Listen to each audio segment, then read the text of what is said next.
I, along with 2 or 3 other good educators from the Southeast, had a chance to see Marcia's best side and most worrisome side. The best side you can imagine. The worrisome side was that Marcia usually knew the answer to questions she's raised before other people knew the answers. This was a time when accreditation was pretty important for schools, as it is now, but it also gave accreditation teams a time to sort of sit and think, sometimes individually, because we had to write up various pieces of the accreditation report. I sat in her lunchroom. I was sitting across, 2 tables away from a young lady who was eating her sandwich. And it reminded me at her early young age that a place like this is critical. Schools like these are critical to the future welfare of this country. I thought to myself in my poetic sense, and I've written a lot of poems since I became an executive director. It's a kind of form of mental therapy. When you deal with some of the kinds of heads of schools I've had to deal, no, that's a whole nother story. But some of you heads of schools know what your board chairs are like. Just think of having a board made up of you. As I sat across from this young lady, a poem literally formed in my mind.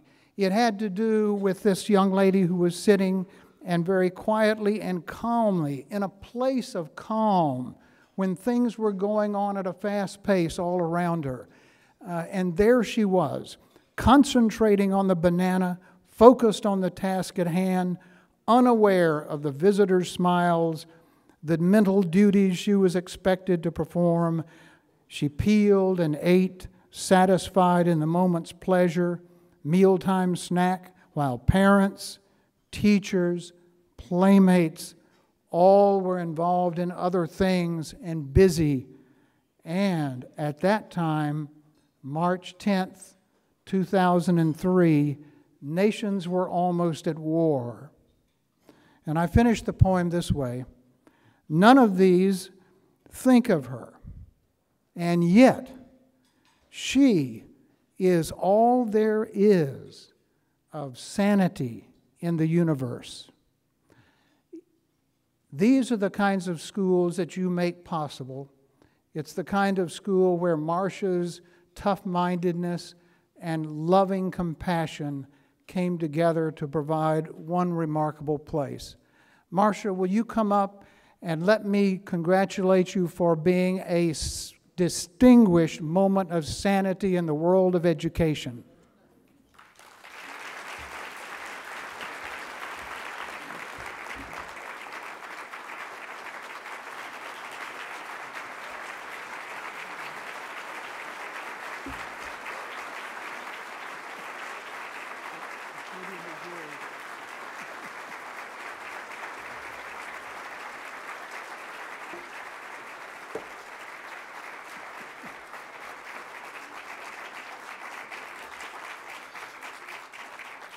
Thank you. So if you ever want to know what a wow moment is like, for me, this is one. This is a wow moment. Thank you so much, SAIS. Okay, so I was tearing up through the video, but I'm not going to cry anymore. I'm going to get it together.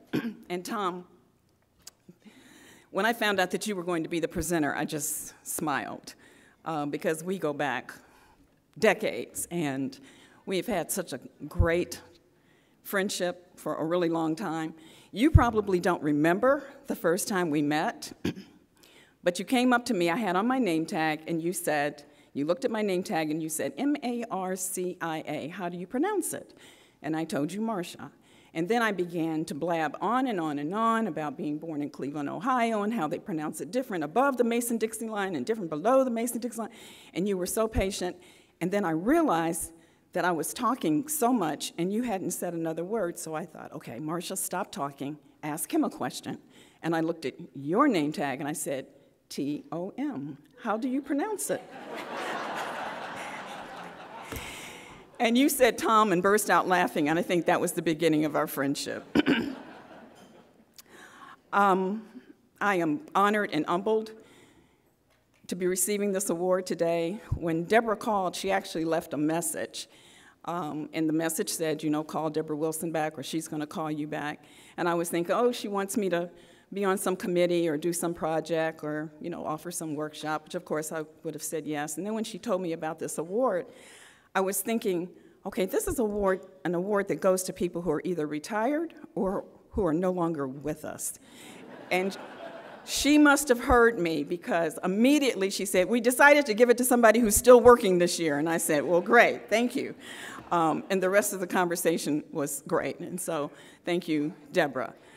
And speaking of Deborah, can I just say what a coup for SAIS to get Deborah Wilson as the president of this organization?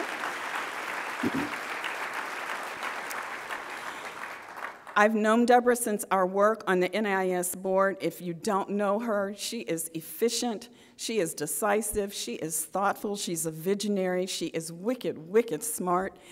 And if you get the opportunity to have dinner with her, you will hear the best stories. I mean, she is really a fabulous, fabulous person. So congratulations to this organization, to us, for being able to secure her. But I can't talk about SAIS if I don't talk about the glue and the sustainer in SAIS. There is one person that I have known for decades who's been a part of this organization and who continues to be a backbone, if not the backbone. So Laurie Spear, you know that I'm talking about you.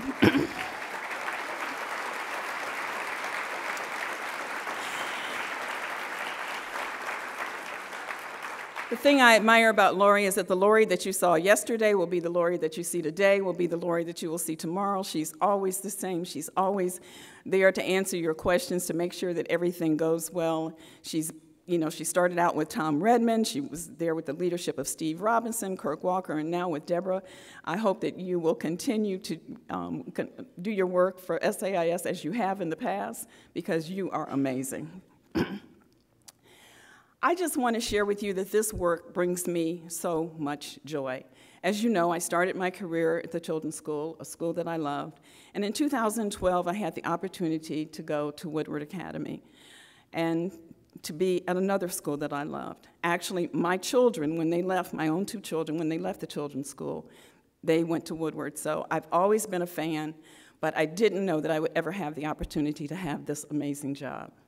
And part of the greatness of that school is the people who are there, many of whom are here today in support of me. And I just want to say thank you to my office mates, the administrative assistants who work in the office with my boss and I, to all the principals and directors that are here today who work tirelessly for their schools and for our students, for the senior staff team, the best people in the world to laugh with and to cry with and have a good drink with when you're trying to solve problems. And amazingly, there are board members here today who are volunteers. They didn't have to be here, but gave up their time to also fit this meeting into their schedules, and I'm so appreciative. But mostly, I have to acknowledge and tell you how grateful I am to be working for Dr. Stuart Gulley, who is the greatest boss. He's a phenomenal leader and listener. He is a consummate professional in every way. He wants us all to continue to grow, and so he supports not only our working at Woodward, but when SAIS calls, he wants us to answer the call. He wants us to be involved outside of our school community. That's the way we grow. He encourages us to do that. So Stuart, thank you for every day that I get to grow and learn from you and with you. Thank you so much. In case you can't tell, I'm really happy right now. I feel very blessed and honored to be with all of you as we celebrate this work that we do and we come together and share and collaborate with each other. This is hard work, but it's also heart work, and we're all very fortunate to have been chosen to do so. I will tell you that I do believe what the data and all the professionals are telling us about the challenges that we are going to meet in our schools. Some of you might say, I'm already experiencing those challenges, But I do believe that as we work together and as we think about how we're going to solve some of these problems, we're going to be stronger for it.